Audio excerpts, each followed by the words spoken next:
बिस्मिल्लाहिर्रहमानिर्रहीम। Dear student, अस्सलाम वालेकुम। आज मैथमेटिक्स फर्स्ट ईयर 9.3 एक्सरसाइज की हम बात कर रहे हैं। क्वेश्चन नंबर हमारे पास 5वां है। इसमें हमें मुख्तलिफ वैल्यूज़ एंगल की दे रखी हैं, उन पे हमने तमाम रेशो की वैल्यू को मालूम करके देना है। जैसा कि यहाँ पर हमारे पास ये दे रखा है, -5 दे रखा है। तो डायग्राम के ज़रिए से देखें तो -5 क्लॉक वाइज एंगल है। आपके पास ये वाई एक्सिस है और ये एक्स एक्सिस है। तो आपके पास एंगल जो नीचे से आता है उसको हमने माइनस में लिया करते हैं। तो आपके पास ये एंगल ओ एक्स डैश पे आएगा। यहाँ डायग्राम नहीं बनाई तो आप समझिएगा कि अगर फर्ज का ये वाई एक्सिस है और ये हमारा एक्स एक्सिस है, प्लेन है, तो ये यहाँ से हम एंगल ले रहे हैं इस तरीके से। तो हमारे पास एंगल जो है हम ओ एक्स डैश पे ले रहे हैं, एंगल -पाई है। तो हमने इसको क्या करना है, इस एंगल को हमने पॉजिटिव में कन्वर्ट करना है। करने के लिए हम क्या करेंगे, एक इसका रेवोल्यूशन मुकम्मल करेंगे। फिर देखिए कहाँ से शुरू है, यहाँ से शुरू होकर यहाँ आए और फिर आगे एक मुकम्मल किया, दोबारा फिर हम वापस आए। यानी -पाई हमने आगे बढ़े और +पाई फिर हम एंटी क्लॉकवाइज वापस आए। ऐसा करने से ये हुआ कि ये -2 पाई बन गया, ये +पाई बन गया और -2 पाई, ये पाई हमने पहले लिख दिया, इसको हमने बाद में लिख दिया। तो इसको मज़ीद जो है हम ऐसा लिख सकते हैं +2 इंटू -1 इंटू पाई। तो ये है कि ये जनरल एंगल हमने पढ़ा था कि थीटा +2 के पाई प्लस थीटा। इसका ये मतलब होता है कि इसमें कितनी के का मतलब होता है कितनी रेवोल्यूशन पाई जाती है, कि एंगल हमारे पास सर्कल जो है ना, सर्कल कितना मुकम्मल करता है। तो हमारे पास ये दे रखा है -1, यानी कि क्लॉक वाइज जो है ना, एक सर्कल यहाँ से, फिर डायग्राम नहीं बनाई, यानी यहाँ से शुरू हुए, यहाँ से लेकर यहाँ तक आए, दोबारा फिर हम वापस आए, यानी एक सर्कल क्लॉक वाइज मुकम्मल हुआ। वो हमने के की वैल्यू को यहाँ से अलग कर लेते हैं और इस एंगल थीटा को हम यहाँ से अलग कर लेते हैं। अब हमने बजाय कि -पाई की वैल्यू को बताना, हम साइन पाई की वैल्यू को, कास पाई की वैल्यू को हमने प्रूव किया हुआ है, पढ़ा हुआ है, याद याद भी होगी वैल्यूज़ आपके पास।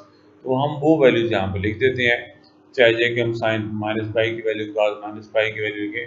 चूँकि हम समझ गए हैं कि साइन ये -पाई हो या पाई हो, इन दोनों में एक ही बात है। ये दोनों आपके पास एंगल जो है ओ एक्स डैश पे लाई करते हैं, ये भी और ये भी। हाल ये आपका क्लॉकवाइज है, ये आपके पास एंटी क्लॉकवाइज है।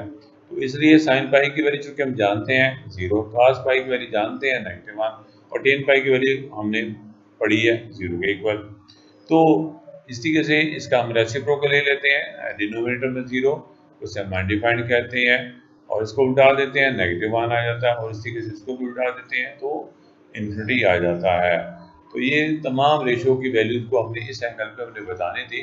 हमने क्या किया, इस एंगल को हमने एंटी क्लॉकवाइज में कन्वर्ट किया ताकि आपके पास थीटा की वैल्यू हमारे पास पॉजिटिव में आ जाए और के का पता चल गया कि इसमें कितनी रेवोल्यूशन मुकम्मल हुई है। और इसका पहला पार्ट है, इसका दूसरा पार्ट है और इस तरीके से एक और आगे पार्ट -15 पाई आ रहा है, वहाँ पर भी वही बात है। इसको अब देखिएगा, ज़रा समझिएगा। अब देखिएगा -3 पाई है, -3 पाई का मतलब ये है कि हम इसमें से हम दोबारा फिर, आई एम सॉरी कि मैं डायग्राम नहीं बना सका। आपके पास ये वाई एक्सिस है सपोज, या हमारा एक्स एक्सिस है। तो हमने एक सर्कल मुकम्मल किया -2 पाई के साथ और फिर -पाई आगे बढ़े, -3 पाई बन गया और इसको मुकम्मल करने के लिए -पाई आगे बढ़े, +पाई आगे बढ़े, -पाई आगे और +पाई हमने एंटी क्लॉकवाइज चले। ऐसा करने से ये हमारा -4 पाई बन जाएगा, ये हमारे पास पाई बन जाएगा। इसको हमने यहाँ लिख दिया, इस टर्म को हमने यहाँ पे लिख दिया और इसको हम ऐसा इस फॉर्म में लिख सकते हैं। ये हमने क्यों लिखा, ताकि पता चल जाए कि हमारे पास इसमें कितनी रेवोल्यूशन मुकम्मल हो रही है, 2 के पाई। के की वैल्यू हमारे पास -2 आ गई, यानी क्लॉकवाइज 2 रेवोल्यूशन मुकम्मल होने के बाद और थीटा की वैल्यू हमारे पास कितनी आ जाती है, ये हमारे पास पाई आ जाती है। अभी हमने ऊपर ये बात की, हमने बजाय कि हमने साइन -3 पाई के आंसर देना था, हम जस्ट साइन पाई की वैल्यू का आंसर देंगे। हमने कास -3 पाई का आंसर देना था, हमने कास पाई का आंसर देंगे और इसी तरीके से हमने ये बात हम करेंगे, जैसा कि हमने यहाँ पहले भी हम ये कर चुके हैं। इस तरीके से हमारे पास ये थर्ड पार्ट हम करने जा रहे हैं।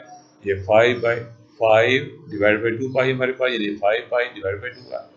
हम देखेंगे इसमें कितनी रेवोल्यूशन मुकम्मल करता है एंटी क्लॉकवाइज, क्योंकि ये पॉजिटिव में है। तो अगर हम देखें, इसको डिवाइड करके देखें 5 को 2 के साथ, तो 2 2 ज़ा 4 और इसको हम लिख सकते हैं 1 रिमाइंडर 2 होल 1/2 या लिख सकते हैं 2 प्लस 1/2। इसको सोल्व करें, एलसीएम लें तो आपके पास ये आंसर आता है। इसको हम ऐसे लिख सकते हैं, यानी इसका मतलब ये है कि आपके पास 2 प्लस 1/2 यानी 5/2 की रेशियो को हम ऐसे लिख सकते हैं 2 होल, इसमें 2 होल हैं और 1/2 इसका क्या है, अलग वैल्यू अलग कर दी है। पाई को इससे भी मल्टीप्लाई कर दिया और इस एंगल को हमने यहाँ लिख लिया और इसको हमने यहाँ लिख लिया। इसको हमने जनरल फॉर्म में कन्वर्ट करेंगे 2 के पाई की फॉर्म में, ये हमारे पास थीटा आ जाएगा। के की वैल्यू मेरे पास 1 आ गई है। यहाँ से हमने क्वेश्चन इसका दे रखा था कि इस पर तमाम रेशियो की वैल्यू को मालूम करके दें, हमने इसकी बजाय हम इस पर आंसर देंगे क्योंकि हम इसके बारे में जानते हैं। तो इस एंगल में और इस एंगल में कोई फर्क नहीं है, ये कोटरंटल एंगल हमारे पास है, जहाँ से चले तो वहीं आगे। कितने एंगल हमारे पास, कितने सर्कल मुकम्मल किया, एक सर्कल मुकम्मल करने के बाद जहाँ से चले थे इनिशियल पॉइंट भी वही है और इसका टर्मिनल पॉइंट भी हमारा वही है। तो साइन पाई/2 पाई को हमने लिख सकते हैं साइन पाई/2 के इक्वल। साइन पाई/2 की साइन 90 की वैल्यू हम जानते हैं 1 के बराबर है और काज पाई/2 की बजाय लिख सकते हैं काज पाई/2। काज 90 की वैल्यू जानते हैं 0 है और ये टेन आपके पास 90 बनेगा, आपके पास इन्फिनिटी हो जाएगा। और इसी के साथ कोसेकेंट की वैल्यू आपको, इसको हम रेसिप्रोकल ले लेते हैं तो आपके पास किसकी वैल्यू आ जाएगी, वेब ये हमारे पास कोसेकेंट की वैल्यू हमारे पास आ जाएगी जो कि 1 के इक्वल है हमारे पास। सीकेंट की वैल्यू इसका रेसिप्रोकल लेने से ये हमारे पास इन्फिनिटी हो जाएगा। और अगर हम इसको मिटा देते हैं तो ये हमारे पास कॉट की वैल्यू आ जाती है। अब इसका नेक्स्ट पार्ट करते हैं, -9 पाई/2। हम इसमें देखेंगे कि क्लॉक वाइज कितने सर्कल मुकम्मल करते हैं। अगर हम अपनी तरफ से -3/2 भी करते हैं +3/2 कर दें, इससे ये हो जाएगा 9 और 3 12 हो जाएगा, 2 डिवाइड कर देंगे पूरा पूरा चला जाएगा। अगर इसमें हमने 1/2 करते तो ये 10 होना था हमारे पास, 10 को 2 पे डिवाइड करते तो 5 आता। 5 हमारे पास सर्कल जनरल से मुकम्मल ही होता, यानी यहाँ पर 2 का मल्टीपल होना चाहिए, हमारे पास 6 आया है। इसको देखें, यानी हम 6 को लिख सकते हैं 2 × 3। तो हमने ये वैल्यू ऐसी लेके आनी होती है जो 2 का मल्टीपल्स हो। जैसे बोला कि अगर हम 5/2 करते तो ये 10 बन जाता है, 10 को 2 में डिवाइड कर देते तो 5 पाई आना था। 5 पाई जो है ना हमारे पास वो 2 का मल्टीपल्स नहीं है, इसलिए 2 का मल्टीपल्स बनाने के लिए बजाय कि हम -5/2 करते, इसमें हमने -3/2 कर दिया अपनी तरफ से भी और इसमें ऐड भी कर दिया। अगर हम सिंप्लीफाई करें तो दोबारा ये चीज़ आ जाती है। ये ऐसा क्यों किया है, इसका हम एलसीएम लें, इसको ऐड करें, ये आता है। ये हमने एंगल अलग कर दिया, ऐसा करने से हमारे पास क्या हो गया, -6 पाई आ गया। इस एंगल को पहले लिख दिया, इसको हमने बाद में लिख दिया और ये क्लियर हो गया कि हमारे पास अगर हम कंपेयर करें जनरल एंगल के साथ, इसमें के हमारे पास -3 है, यानी इसमें हमारे पास 3 टाइम क्लॉकवाइज रेवोल्यूशन मुकम्मल होती है। तो आपके पास एंगल कितना आएगा 3 पाई/2 और के की वैल्यू -3 आपको ऑब्जेक्टिव में पूछा जा सकता है। अगर हमारे पास ये चीज़ दे रखी हो तो के की वैल्यू जो है हमारे पास पूछी जा सकती है, कितनी होगी, -3 -4 -2। तो ये आपने ये बात समझनी होगी, ये क्लियर करनी होगी, आपका ऑब्जेक्टिव भी बनता है।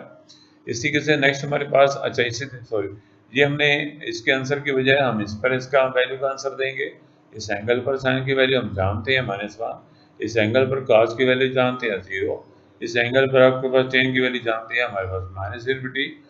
चूँकि -1/0 -इन्फिनिटी कहेंगे, बजाय कि हमने इस एंगल की आंसर देना था, हम इसकी बजाय हम इसका आंसर देंगे, इसका हमें नहीं पता। लेकिन ये चूँकि हमने प्रूव किया है इस एंगल में उस एंगल में कोई फ़र्क नहीं है, इसमें रेवोल्यूशन को हमने अलग कर दिया है, इसलिए हम इसका आंसर दे सकते हैं। और इसी तरीके से इनका हम रेसिप्रोकल ले लेते हैं तो कोसेकेंट कहलाता है और इसका रेसिप्रोकल ले लेते हैं तो सेकेंड कहलाता है। तो इस तरीके से हम इसका आंसर दे सकते हैं। हमारे पास पांचवा पार्ट आ रहा है -15 पाई, जैसे मैंने पहले भी बोला है कि एक हमारा फर्स्ट पार्ट था -पाई, एक हमारे पास सेकंड पार्ट था -3 पाई और ये पांचवा पार्ट आ रहा है -15 पाई। तो हम अपनी तरफ से -पाई करेंगे और प्लस पाई अपनी तरफ से हम ऐड कर दिया इन दोनों रकमों को। ऐसा करने से हमारे पास इन दोनों को सिंप्लीफाई किया ताकि ये 2 का मल्टीपल बन जाए, ये आपके पास बना हुआ है। इस पाई को हमने यहाँ पे लिख दिया, कंपेयर कर लेते हैं। ये हमारा थीटा की वैल्यू है, ये हमारे पास के की वैल्यू है और यहाँ पे आप हम वैल्यू को बता सकते हैं। पहला पार्ट भी हमने किया, साइन पाई हम जानते हैं 0 है, कॉस पाई की वैल्यू -1 है, हमें एंगल ये दे रखा था, हमने इसका आंसर देना था, हम इसकी बजाय हमने प्रूव करके दिया कि इस एंगल में उस एंगल में कोई फर्क नहीं है।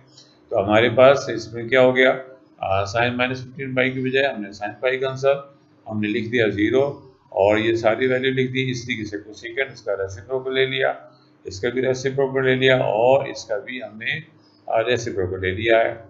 तो अब यहाँ पर आपके पास कार्ड जो होता है वो होता है cos pi minus sine, cos pi over sine pi. cos pi की वैल्यू -1 है, -1 ओवर 0 करने से, इसलिए मैंने यहाँ पर हमने -इन्फिनिटी लिखा है। इसलिए चूंकि cos की वैल्यू -1 है, साइन की वैल्यू 0 है, -1 ओवर 0 करने से -इन्फिनिटी आता है। और इस तरीके से हमारे पास ये 15 और ये 30 डिग्री है। इसमें देखेंगे कितने आपके पास रेवोल्यूशन मुकम्मल करता है सर्कल में, इसके टोटल कितने एंगल पाए जाते हैं, कितनी दफ़ा ये रोटेट करता है सर्कुलर। तो हमने 360 से डिवाइड किया, हमने देखा ये 4 टाइम और प्लस हमारे पास रेमिटर थ्योरम के मुताबिक इसको से मल्टीप्लाई करते हैं, प्लस 90 करते हैं तो ये वैल्यू आ जाती है। क्या कहा, इस रकम को 4 से मल्टीप्लाई करवाएं और रिमाइंडर ऐड करें तो आपके पास ये वैल्यू आ जाती है। इससे क्लियर हो गया कि आपके पास इसको हम 2 पाई लिख सकते हैं, इसको हम 90 लिख सकते हैं, 5/2। हमने इस वैल्यू को अलग कर दिया और इस वैल्यू को हमने यहाँ पर लिख दिया, ये जनरल एंगल से कंपेयर किया, थीटा की वैल्यू 5/2 आ गई है, के की वैल्यू 4 आ गई है। अब हम बजाय कि इसका आंसर देना था, इसका आंसर दे सकते हैं। साइन 90 का 1 होता है, cos 90 0 होता है, tan 90 इन्फिनिटी होता है। इसी तरीके से इसको उल्टा देंगे, इसके आंसर भी आ जाएंगे। अब हम नेक्स्ट पार्ट करते हैं, -2 4 3 0। अब हमने इसको भी डिवाइड करके देखा तो आपके पास ये 6 को इससे मल्टीप्लाई करवाएं, प्लस 270 करेंगे चूँकि हमारे पास माइनस था। इन सवालों को करने के कई तरीके हैं। ये जो तरीका समझाया जा रहा है, ये मेथड अकेला एक मेथड नहीं है, हम इसको दूसरे मेथड से या तीसरे मेथड से कई तरीके से हम इसको कर सकते हैं। अगर आपको क्लियर नहीं होता, समझ नहीं आती, तो हम फिर भी बात कर सकते हैं, फिर भी समझ सकते हैं, किसी और मेथड से समझ सकते हैं। तो आप देखिएगा, इसको हमने ये माइनस को मल्टीप्लाई किया, इसको माइनस से मल्टीप्लाई किया, ये बात क्लियर होगी कि इसमें आपके पास ये 360 हमारे पास 2 पाई जिसे एंगल कहते हैं, इसमें 6 क्लॉकवाइज इसमें रोटेशन मुकम्मल होती हैं। तो -27 में हमने अपनी तरफ से -90 करेंगे, +90 करेंगे, क्योंकि हमें एंगल हमारे पास क्या चाहिए, पॉजिटिव में चाहिए। तो आपके पास -360 बन गया, एक रेवोल्यूशन और रोटेशन और मुकम्मल हो गई है। और ये पहले से 6 टाइम है, इन दोनों को हमने सिंप्लीफाई किया, इसलिए -7 टाइम बन गया। ये 360 6 टाइम है, ये 360 1 टाइम है, इसलिए इकट्ठा करके हमने -7 टाइम लिख दिया, इसको हमने अलग कर दिया। अब हम इसको जनरल एंगल में लिख सकते हैं, हमारे पास कैसे, ये 5/2 आ गया, ये 2 पाई आ गया और इसको मजीद ऐसे लिख दिया ताकि ये बात क्लियर हो जाए। ये हमारा थीटा आ गया, ये हमारे पास के की वैल्यू आ गई। अब हमने इसका आंसर देने के बजाय अब हम इसका आंसर दे देंगे, जैसे कि आपको पहले बता चुके हैं। तो इसी के से हम इसकी सारी वैल्यू को बता सकते हैं। ये हमारे पास सेकंड लास्ट पार्ट हमारे पास दे रखा है। हमने इसको डिवाइड करने से हमारे पास ये चीज़ आती है 117 होल 1/2। इसको हम अलग अलग कर सकते हैं, होल की वैल्यू अलग कर दी, फ्रैक्शन अलग कर दिया। और यहाँ से देखिएगा, अगर हम इसको 117 को, ये हमें 2 का मल्टीपल चाहिए, 2 का मल्टीपल नहीं हो सकता, इसलिए इसमें से हमने 1 को अलग कर दिया ताकि आपके पास 116 बन जाए, 2 का टेबल चला जाए, 2 का मल्टीपल बन जाए। 1 को जब हाफ में ऐड करते हैं तो 3/2 आता है, जब एलसीएम लेके करते हैं। तो पाई को हमने इससे भी मल्टीप्लाई कर दिया, पाई को हमने इससे भी मल्टीप्लाई कर दिया और इस तरीके से हमने लिख सकते हैं। ये 116 जो है, ये 2 का मल्टीपल 58 टाइम हमारे पास, बात क्लियर होगी। ये हमारा थीटा आ गया, ये हमारे पास के की वैल्यू आ गई है। अब हम बजाय कि हमें इसका आंसर देना था, हमने इसका आंसर देते जाएंगे। साइन 3 यानी साइन 270 डिग्री की वैल्यू -1 होती है, काज यहाँ पर 0 होता है और टेन की वैल्यू यहाँ पर नेगेटिव इन्फिनिटी होती है। हम इसको उठाएंगे और इसका आखिरी पार्ट भी हम ऐसे ही कर सकते हैं। इंशाल्लाह हम नेक्स्ट बात करेंगे। Thanks so much. अगर किसी बच्चों किसी बात की अगर समझ नहीं आई तो आपकी तरफ से कोई मैसेज नहीं है, कोई व्हाट्सअप नहीं है, आप पूछ सकते हैं, आप कह सकते हैं, आपका राइट है। इंशाल्लाह आपको सेटिस्फाइड किया जाएगा। Thank you so much. अस्सलाम वालेकुम।